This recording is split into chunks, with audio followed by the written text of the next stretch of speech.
Hi, welcome to the show and thank you today for joining us again. And we are here over at the Allspice Institute at the beautiful Saffron Kitchen. Chef Ambrose. Chef, I gotta ask this question. How long have you been cooking? Nearly 30 years in this line. That is a long time. All these ingredients in front of us, it looks like a big project. Today we're doing a traditional Hakka dish known as the abacus. Now, why a name, abacus? Abacus is, that calculated the old ancient abacus. And the Hakka normally have this dish during Chinese New Year. So you know Chinese, like everything they have during the New Year, everything must have meaning, auspicious and all that. So this one represents, if you have this abacus during Chinese New Year, throughout the whole year you have lots of money coming in. Okay. That's good, isn't it? Yes, that's good. Yes. Okay, so they are going to make this out of the yam into the shape of abacus. Now we gotta do the main ingredient, which is the dough, right? Yes. Alright, can you please show us? Which is us? the abacus. Okay.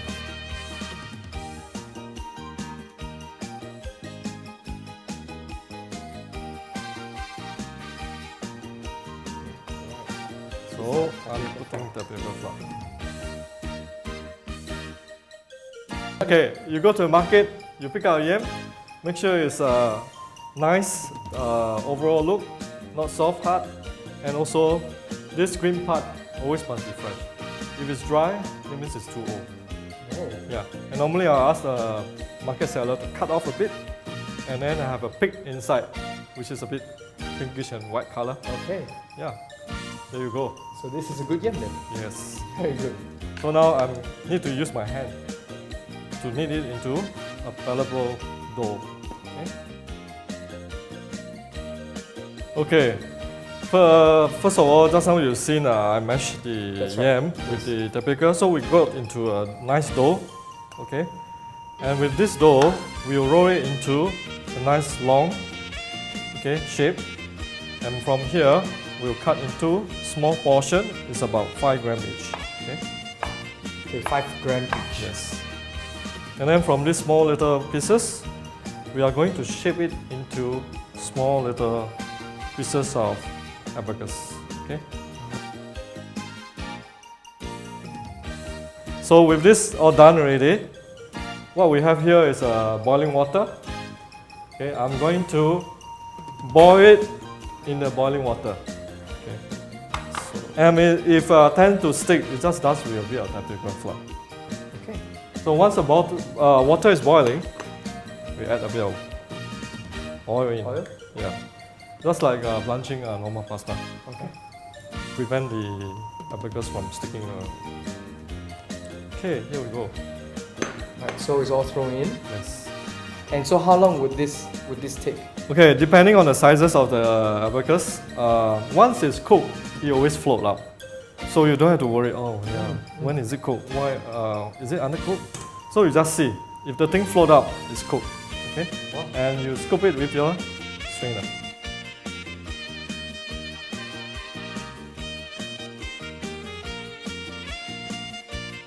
Chef, I've seen the entire procedure and now we have already the abacus in their shape and their form. Yes. So what's happening over here? Okay, we can't simply eat abacus by own. So we need a lot of wonderful ingredients. Okay. First of all, we have the yellow tau po. Okay. And then we can use either minced chicken or minced pork. Here we have the wood ear fungus, which is soaked and cut slice. And over here we have dry shiitake mushroom, soaked and then cut small pieces. Okay. And seasoning we have sesame oil, dark soy sauce, oyster sauce, fish sauce, a bit of salt, and for flavoring we have the shallots, garlic and ebi. And on top of that, finishing is we have the dry cuttlefish, we have chili for garnish, fried shallots and then Chinese celery. For 1 tablespoon. And we need to saute a bit of shallots, a bit of garlic,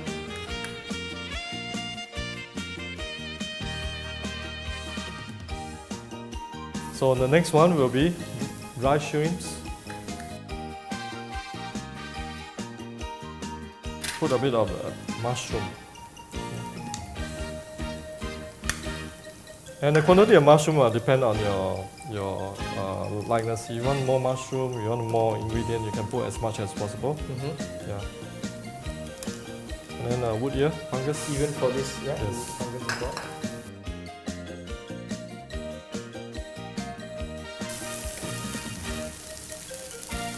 So next in the meat, chicken. And chicken I actually pre-fry them, okay, which is cooked ready. Because if we add raw chicken or raw meat in, if we fry, and then there's a lot of juice coming out, so it will affect the taste of the abacus. Yeah. Right.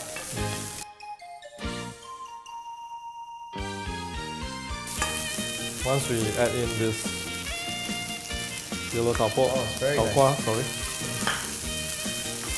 And I will add a bit of this cuttlefish, which has been pre-fried. Okay. And we'll keep some for garnishes on top. And at this stage, I'll add a bit of the chicken stock. Okay. To have some moisture, so we have a bit of sauce coating the abacus. Yes. Yeah. So next we adjust the seasoning. Okay. All the seasoning which I've explained earlier on.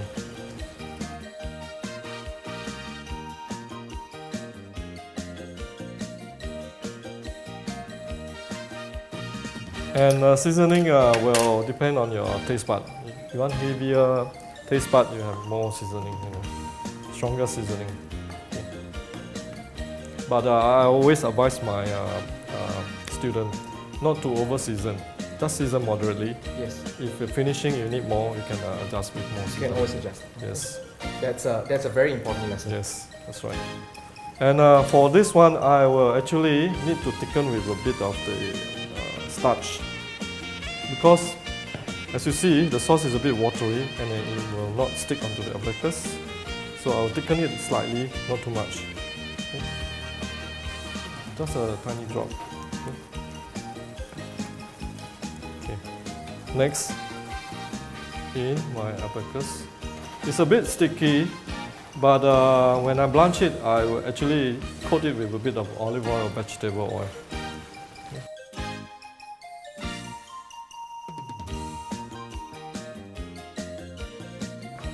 So normally how I serve is I will put all the abacus with a bit of the ingredient. Okay.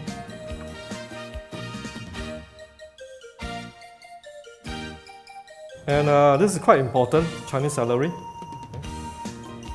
Give you the texture and flavoring. And fried shallots. Very good. Okay.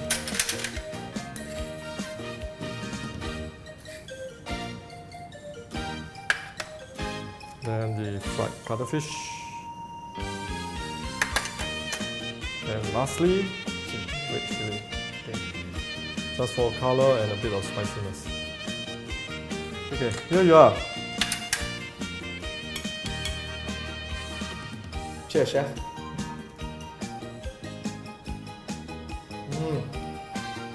Very nice. This is what we call the Hakka Abacus. Yes. Thank you, chef. Thank you. Thank you.